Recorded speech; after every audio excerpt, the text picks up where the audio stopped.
본말 뜻은 바꾸어서 오히려 한 사람이 있으니 바로 우리 예수 그리스도 그분이 있으니라는 뜻입니다. 2월 15일 저는 굉장히 마음 아픈 소식을 들었습니다. 개인적으로 온 건 아니고요. 여러분들도 다 아마 기면을 통해서 들으셨을 것입니다. 2월 15일 이스라엘 국가 이에수가 콥틱 성도 21명을 리비아에서 참수했다는 동영상을 인터넷에 올렸습니다. 제가 인터넷은 보지 못했고 사진으로만 신문에서 보았는데요. 또 너무 엄청난 아픈 그러한 소식이었습니다. 콥틱 교회는 이집트에 세워진 교회입니다. 성경 본문을 기록한 오늘 마가복음을 기록한 그 마가에 의해서 AD 10년에 이집트에 세워진 아주 역사가 오래된 가장 역사가 오래된 그러한 교회 중에 한 교회가 바로 콥틱 교회입니다. 예수님의 신성을 강조하고 신실한 신앙생활을 해온 교회입니다. 여러분들 그분들이 지금 예배드리는 그런 모습이 보이시나요? 예수님이 인간 노릇인 나사렛 예수뿐만 아니라 하나님의 아들이시라고 하는 것을 강조하며 신앙생활을 한 그런 사람들이었습니다. 그분들은 이집트가 이스라엘 국가가 된 AD 600년 이후에 급속히 이제 아프리카와 중동 지역이 이슬람 국가가 되었습니다. 그 이슬람 국가가 된 이후에 이 역사가 오래된 교회가 너무 큰 박해 가운데 들어가게 된 것입니다. 그 박해의 역사가 지금 1500년이 넘도록 1400년이 되도록 지금까지 그 모든 박해가 있는 것입니다. 무슨 문제가 있거나 이스라엘의 문제가 있거나 또한 기독교적인 문제가 있거나 미국과의 관계가 안 좋거나 그러면은 가장 먼저 이슬람 사람들은 바로 교회를 공격합니다. 그런 박해 가운데 신앙을 지켜온 사람들이 지금 있다는 것입니다. 우리는 독일에 살면서 이 서양 문화에 살면서 또 다른 세속화라고 하는 그러한 신앙적인 도전 앞에 놓여 있지만 지금 이슬람 국가에 살고 계신 우리 성도들, 우리 기독교인들, 예수님을 따르는 사람들은 직접적으로 매일매일 사느냐 죽느냐 하는 그런 생명의 문제를 가지고 하나님의 신앙을 지켜가고 있는 것입니다. 이 콥틱 교회가 다시 사람의 생명을 덜 여기는 자들에 의해서 21명의 순교자들이 생겨났습니다.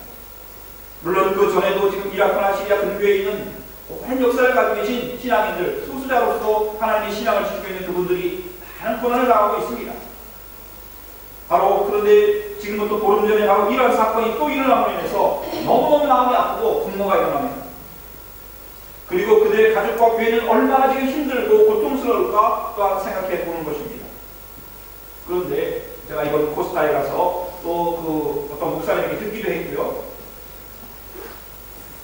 정말 이런 아픈 가운데 이거 기도해야 된다 이런 것만 있는 것이 아니라 오히려 하나님 그 21명의 순교자를 낸 그 콥틱 교회의 성도들은 그 가족들은 그 교회들은 지금 하나님께 감사와 영광을 돌리면서 예배와 축제를 드리고 있다고 하는 것입니다. 저는 너무나 놀랐습니다. 이 코스타를 만드신 그 홍정길 목사님 이제 70이 연세가 넘어가셨는데 이분이 이제 이러한 소식을 듣고 우리 목사들 모임에서 바로 이러한 소식을 저희에게 전해줬을 때 저는 굉장히 당황스러웠습니다. 21명의 순교자들이 참수를 당하고 슬퍼하고 분노하고 미움으로 가득 차고 증오로 가득 차야 될 그런 상황 속에서 하나님께 감사와 영광을 드리면서 그들은 지금 예배와 축제를 하나님께 드리고 있다는 것입니다. 하나님 우리 교회 위에 우리 콥틱 교회에 이렇게 한꺼번에 21명의 순교자를 주셨으니 너무너무나 감사합니다 하나님 하면서 하나님께 영광을 돌리고 있다는 것입니다. 너무나 가슴이 아프면서 동시에 감동이 다가왔고 저 자신의 믿음을 돌아보는 그런 시간이 되었습니다. 그리고 그들은 당신들을 죽인 그 사람들을 기꺼이 용서하고 품어줄 수 있습니까? 라고 질문했던 어떤 한 사람에 대해서 그렇게 할 수 있다고. 내 아들을 죽이고 나의 성도를 죽인 그 사람을 우리가 기꺼이 초대해서 우리가 그를 안아주고 품어줄 수 있다고 그렇게 고백했다고 하는 것입니다. 어떻게 콥틱 교회 성도들이 이렇게 고난 가운데 정말 인간적으로나 어떤 면은 이해할 수 없는 그런 가운데서 이러한 고백을 할 수 있을까? 저는 그들이 바로 그러한 고난의 역사 가운데서 인간적인 어떤 안일함과 축복 속에서 이런 고백이 나왔다고 생각하지 않습니다. 예수님이 전파되고 급속한 이스라엘 문화 가운데 그들이 들어가서 그 가운데서 그들이 신앙을 지키기 위해서 매일 기도하고 매일이 사느냐 죽느냐의 그런 가운데서 믿음을 지켰기 때문에 그들이 이런 엄청난 고난이 다가왔을 때 그들은 우리가 그들을 용서하고 품어줄 수 있다는 그런 고백을 할 수 있었다고 믿는 것입니다. 고난을 이겨온 성도들만이 고백할 수 있는 승리의 고백인 것입니다. 오늘 이 콥틱 교회를 세운 마가, 바울의 동역자였고 또한 바울과 긴밀한 관계에 있었던 이 마가가 오늘 이 성경을 기록했던 것입니다. 오늘 특별히 본문 중에서 시편 118편 22절과 23절 말씀을 인용하면서 예수님의 비유를 말씀하고 있습니다. 건축자가 버린 돌이 긴 모퉁이의 머릿돌이 되었나니 이는 여호와께서 행하신 것이요 우리 눈에 기이하도다. 머릿돌이, 모퉁이의 머릿돌이, 모퉁이돌이 되신 그분, 버림받은 된 그분, 과연 그분이 누구십니까? 뉴른베르크 시내에 가면 제발주스교의 옆길 모퉁이의 엡슈타인이라고 하는 건물이 있습니다. 그 건물은 이 뉴른베르크의 많은 기독교적인 행사를 하는 그런 문화센터와 같은 것입니다. 선교센터입니다. 그런데 그 이름이 모퉁이돌이었어요. 아, 엡슈타인. 그럼 엡슈타인 과연 누구일까? 그것은 바로 우리 예수 그리스도인 줄 믿습니다. 이 뉴른베르크에 복음을 전하고 기독교의 문화를 전파하기 위해서 세운 이쁜 그 건물의 엡슈타인이라고 하는 것은 바로 예수 그리스도, 그분이 이 집의 주인이라고 하는 고백이라고 믿는 것입니다. 오늘 시편 기자가 말하고 있는, 그리고 그 말씀을 인용해서 우리 예수님께서 비유로 말씀하시고 이 말씀을 기록한 마가는 바로 예수 그리스도, 그분이 버림받았지만, 사람들에게는 버림받았지만 그 고귀하신 분이, 목숨이 마땅히 되어야 될 그분이 우리의 구주 예수 그리스도였다는 것을, 그분이 우리를 위해서 십자가에서 버림받으실 것이지만 바로 그분이 우리의 영원한 구원을 가져올 하나님의 집에, 우주적인 하나님의 집에 머릿돌이 되실 것이라고 하는 것을 예언적으로 말씀하신 것입니다. 오늘 사순절에 이 본문이 채택된 것은 바로 그러한 의미가 있는 것입니다. 버림받는 것.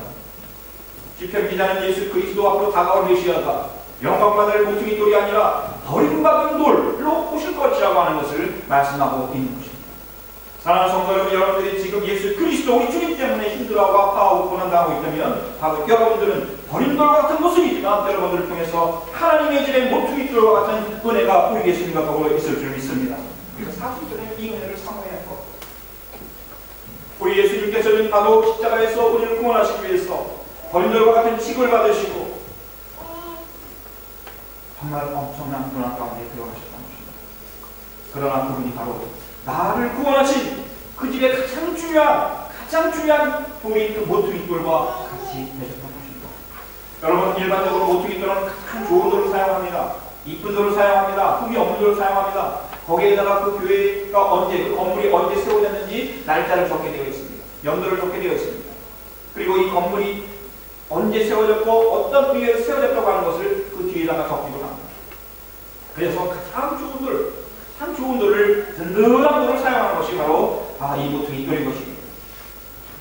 그런데 이 모퉁이돌, 마땅히 이 모퉁이 되어야 될 그분이, 그 집의 중심이 되어야 될 그분이 버림받은 돌처럼 되었다는 이 예언 말씀을 인용하면서 오늘 악한 포도원 농부들의 비유를 우리 주님께서 말씀하고 있는 것입니다. 바로 마가는 바로 예수님의 고난과 죽음을 예언적으로 드러내는 이 본 말씀을 통해서 바로 우리들이 바로 그 모퉁이돌 되시는 예수 그리스도의 그 은혜 가운데 있어야 한다는 것을, 그리고 그분을 따라야 한다는 것을 말씀하고 있는 것입니다. 오늘 본문에는 포도 농부들이 나옵니다. 이 사람들은 포도원의 주인이 아니었습니다. 포도 주인의 위탁을 받은, 세를 받은 그러한 사람들이었습니다. 그러므로 포도원을 잘 가꿔서 잘 돌보도록 부탁받은 사람들이었습니다. 여러분들이 여기서 조금만 가면 이쪽에서는 우리가 포도나무를 기를 수가 없죠. 너무나 춥기 때문에. 그래서 이제 길쪽으로 가면은 거기에 한다운 포도밭들이 잘 있는 것을 보게 됩니다. 그러면 사람들이 거기서 날마다 포도나무를 잘 갖고 있는 것을 보게 됩니다. 그 아름다운 포도원, 이 포도원 주인은 그 포도원을 아주 아름답게 포도원을 일궈서 울타리를 치고 포도주를 짤 수 있는 확을 파고 망대를 세우고 정말 멋진 포도원을 완벽하게 만들어 놓았습니다. 이제 포도나무를 잘 가꿔서 열매만 맺게 하면 되는 것이었습니다. 그런데 이 주인이 외국으로 출장을 갈 일이 생겨서 먼 여행을 떠나게 되어서 사람들에게 이 포도원을 세를 주었던 것입니다. 이 포도원을 맡긴 것입니다. 그리고 때가 되어서 수확한 것에 얼마를 받으려고 이제 종들을 보냈습니다. 풍성한 수확이 되었습니다. 왜냐하면 주인이 아주 완벽하게 포도원을 구성해 놨기 때문에 좀 물 주고 다 가꾸면 되는 것이었습니다. 그래가지고 이제 때가 되어서 수확할 때가 되어 여행에서 돌아온 이 주인이 세를 좀 돌려주시오, 소출에 얼마를 돌려주시오 라고 말을 하게 된 것입니다. 주인이 직접 안 가고 종을 보냈습니다. 당연히 종들이 가서 그들이 고맙다고 우리에게 좋은 포도원을 주셔서 감사합니다. 저희들이 열을 얻었는데 여기서 3을 이 소출이 얼마로 새로 드리겠습니다 라고 하면서 또 포도도 한 바구니 주면서 주인에게 감사를 표시했다면 얼마나 좋았겠습니까? 그런데 이 농부들이 주인의 종을 심하게 때렸습니다. 그리고 돌려보냈습니다. 얼굴이 퉁퉁 부어서 돌아온 그 종을 바라보면서 주인은 너무나 당황스러웠습니다.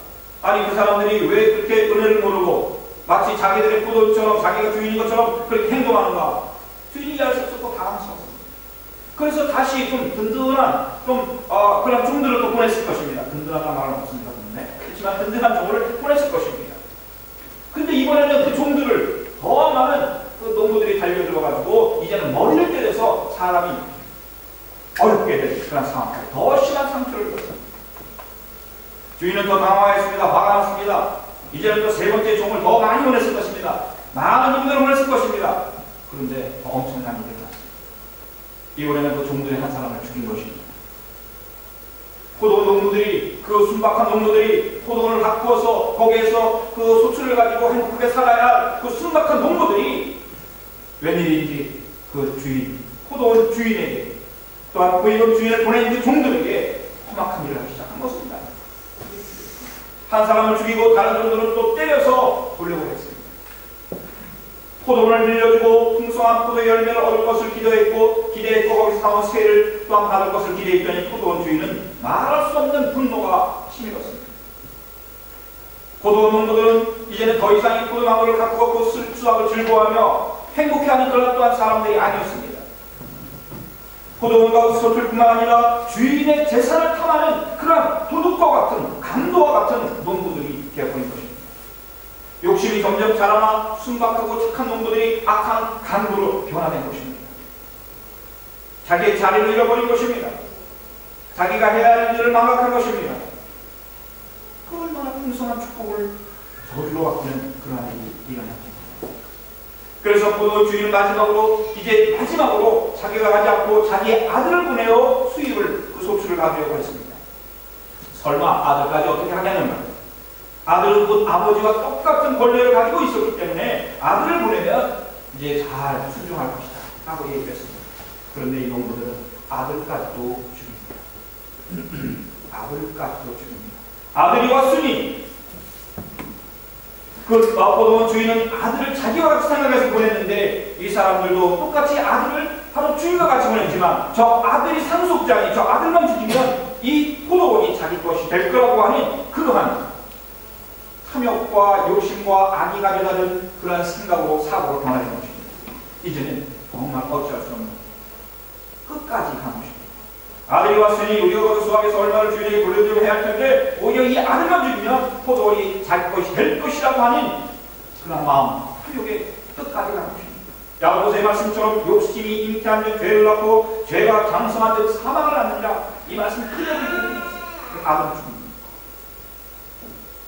여기까지 예수님의 비유를 듣고 많은 사람들 마음에 지금 의문이 생기고 부들부들한 마음이 생기고 어떤 사람들은 두려운 마음이 생기고 혹시 내가 포도원 농부들은 아닐까? 나는 종인가? 나는 누구인가? 막 고민하는 찰나에 예수님께서 항상 비유를 하시고 말씀하시죠. 포도원 주인은 어떻게 하겠는가? 그가 와서 농부들을 다 진멸하고 농부들을 다 죽이고 포도원을 다른 사람들에게 줄 것이다. 여러분, 비유는 전달하고자 하는 내용이 담겨져 있습니다.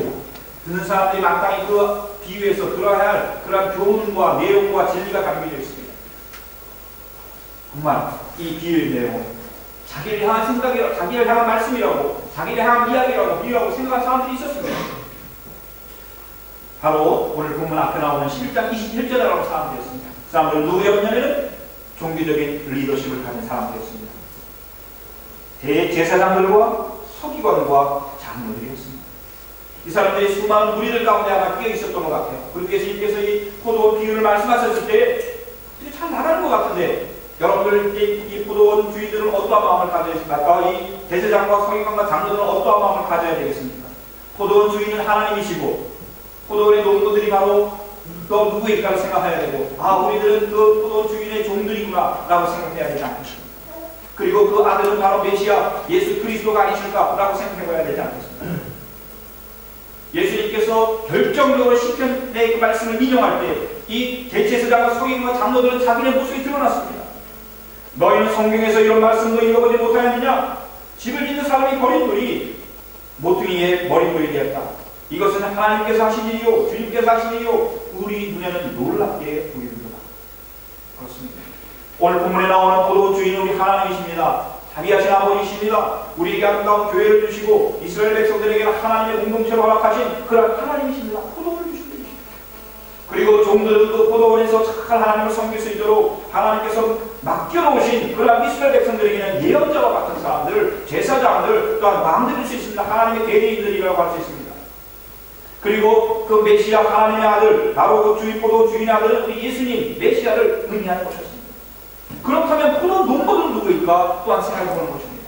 하나님이 보내신 자들, 하나님이 보내신 예언자들을 때리고 모욕하고 죽이고 하나님이 보내신 아들까지도 죽일 이 사람, 이 하나님의 땅을 빼앗으라고 하는 이 탐욕적인 사람들은 누구일까? 라고 생각했을 것입니다. 그런데 놀랍게 나는 하나님의 종입니다. 포도원의 주인의 종입니다라고 고백해야 될 이 대제사장과 서기관과 장로들은 자기들이 바로 포도원의 농부들이었다는 것을 깨닫게 되었습니다. 아무리 예수님의 비유를 잘 이해하려고 해도 틀림없이 자기들을 비유해서 말하는 것 같이 생각했습니다. 여러분, 주님의 말씀을 잘 이해하였으면 그 다음에 해야 할 일이 무엇입니까? 그것은 하나님의 말씀대로 실천하는 것입니다. 살아가는 것입니다. 이 말씀이 나를 징계하고 나를 회개하도록 이 말씀이 이끌어가면 내가 회개하고 겸손히 하나님의 말씀에 순종해서 회개해야 하는 것입니다. 그리고 돌아오는 것입니다.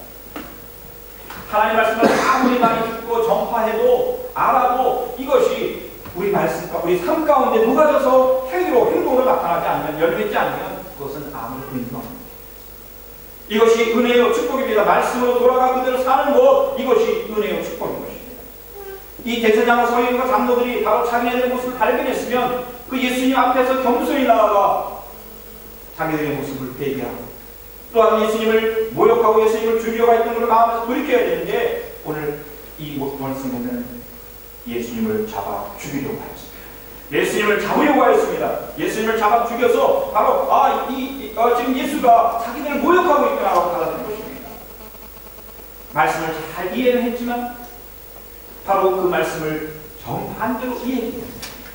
포도원 농부들의 마음을 가지고 이해했기 때문에 이 사람들이 자기의 종들의 자리에서 반대의 자리를 받았습니다. 그래서 이 사람이 예수님을 잡아 죽이려고 했습니다. 체포하려고 했습니다. 그런데 수많은 무리들의 마음에도 똑같은 마음을 아마 가졌을 것입니다.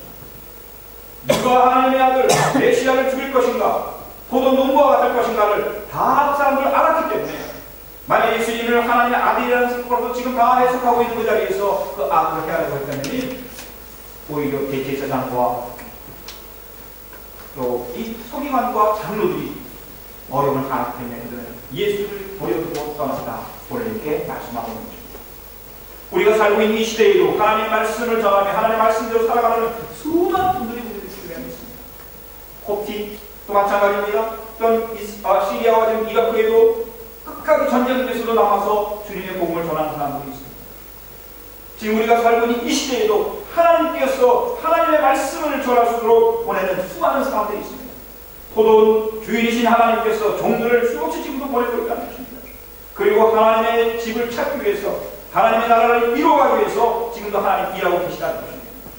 작은 전도지를 들고 거기에 예수님은 당신을 사랑하십니다. 요한복음 3장 16절을 써서 겸손하게 복음지를 나가는 복음을 전하는 그런 분들이 있습니다.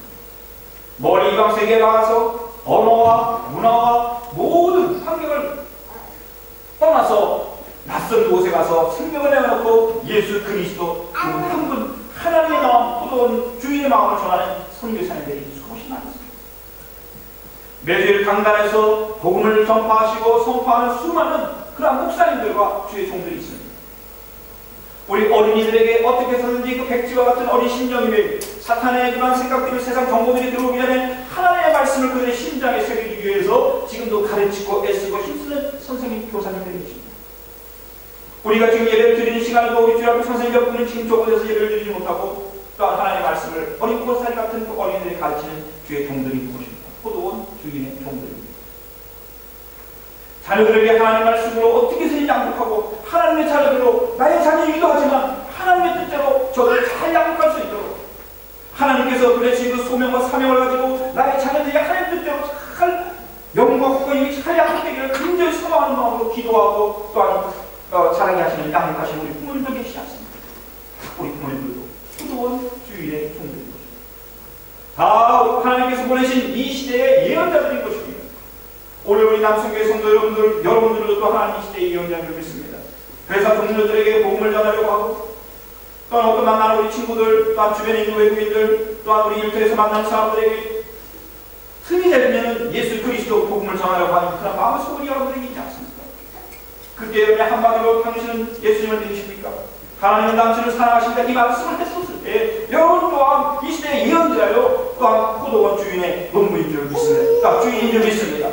그럼 여러분들이 하나님의 종들이며 하나님의 예언자가 됩니다. 그런데 여러분 이 길이 그렇게 쉬운 일이 아닌 것 같아요.